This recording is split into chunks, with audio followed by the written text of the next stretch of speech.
Hello buddies, welcome to topper TNPSC. இன்றைக்கி ஒரு கேள்வி லாப நட்டத்திலிருந்து பார்க்கலாம். ஒரு பள்ளியில் உள்ள 1400 மாணவர்களில் 420 பேர் மாணவிகள் எனில் பள்ளியில் உள்ள மாணவர்களின் சதவீதம் என்ன அப்படின்னு கேட்டிருக்காங்க. இங்கே நீங்கள் ஒரு கொஸ்டினை தெளிவாக புரிஞ்சுக்கணும்.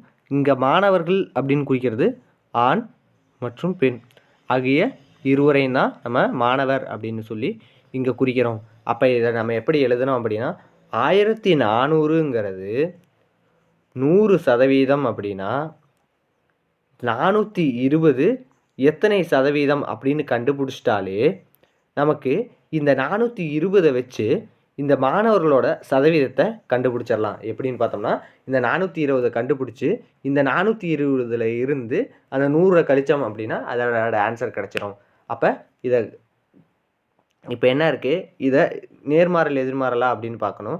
அப்போ இது நேர்மாறலா எதிர்மாறலா அப்படின்னு பார்த்தோம்னா இதோட விலை குறையுது, அப்போ கன்ஃபார்ம் இதுவும் குறையும். அப்போ இரண்டுமே ஒரே மாதிரி இருக்கா, இது நேர்மாறல். அப்போ குறுக்கு பெருக்கல் பண்ணணும். அப்போ 1400 x = 4 2 0 0 0 42,000 வரும். அப்போ இந்த ஒரு 0 2 0க்கு இங்கே 2 0 அடிச்சிடுறோம். அப்போ x = 420 / 14.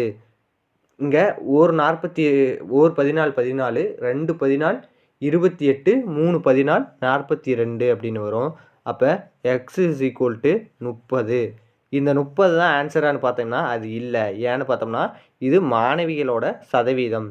இதுவே மாணவர்கள் அப்படின்னு கிடைச்சோம்னா அப்படின்னு பார்த்தோம்னா இந்த 30 மாணவிகள் அப்படின்னா மீதி இருக்கிற 100%, 30% மாணவர்கள் அப்படின்னா மீதி இருக்க 70% மாணவர்களாக இருக்கணும். 30% மாணவிகள் அப்படின்னா 70% மாணவர்களாக இருக்கணும். அப்போ இதற்கான ஆன்சர் ஆப்ஷன் பி 2 தான் ஆன்சர். நன்றி.